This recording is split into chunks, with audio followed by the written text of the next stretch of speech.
Certains savants ont rapporté que les diables ont un jour divergé sur une question.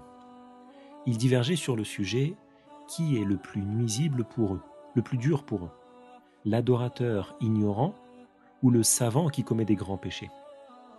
Certains des aides de Iblis ont dit c'est l'adorateur qui est ignorant qui est le plus dur pour nous. Alors Iblis leur a dit non, c'est le savant qui commet les grands péchés, car celui-là, il connaît la croyance.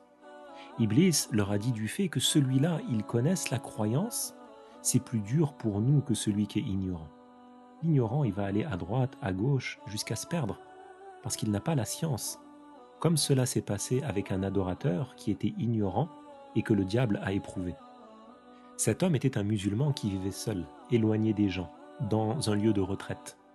Le diable a voulu éprouver cet homme et il a utilisé pour ça une femme malade que sa famille voulait faire soigner. Iblis est apparu à cette famille sous l'apparence d'un homme et leur a suggéré d'amener cette femme auprès de cet adorateur. Cet homme était ignorant, ce n'était pas un savant, mais Iblis leur a embelli la situation.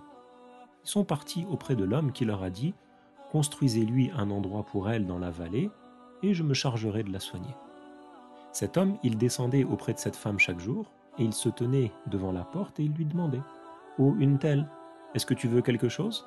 Et il déposait ce dont elle avait besoin devant la porte et il repartait. Et il s'est habitué à cette situation. Et un jour, le diable lui a soufflé « Entre à l'intérieur. Les gens ne te voient pas. Ils ne parleront pas à ton sujet s'ils ne te voient pas. » Alors cet homme est entré. En entrant et en se retrouvant seul avec elle, il a commis un péché.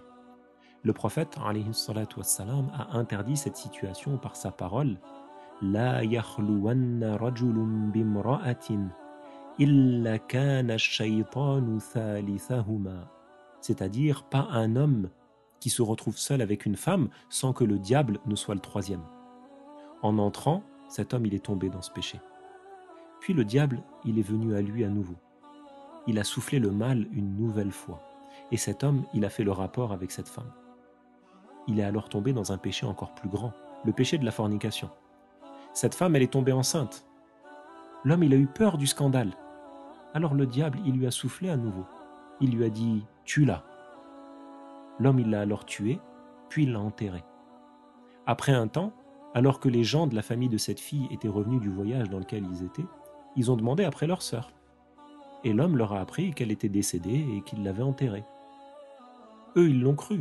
Ils ont cru qu'elle était malade et qu'elle était décédée des suites de sa maladie, parce que bien évidemment, cet homme-là, il ne leur a pas dit que c'est lui qui l'avait tuée.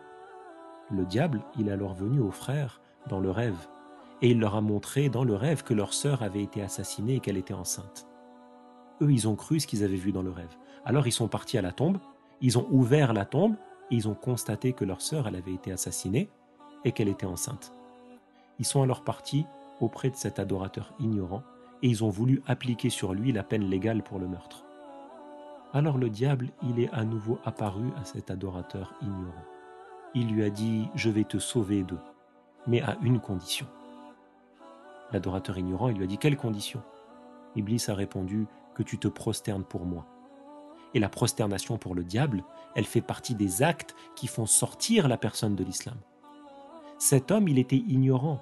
Il a eu cette volonté de se prosterner pour le diable. Il s'est engagé dans la prosternation et à ce moment-là, ils l'ont tué. Eux, ils ont cru qu'il voulait s'échapper, alors ils l'ont tué à ce moment-là. Et cet homme est mort. Et il est mort sur l'égarement.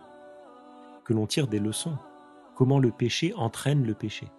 Et comment l'ignorance peut conduire celui qui est ignorant à sa perte. C'est pour ça que le musulman apprend la science de la religion. Le prophète a dit « Talabul ilmi faridatun ala kulli muslim » Apprendre la science de la religion, c'est une obligation pour chaque musulman et chaque musulmane.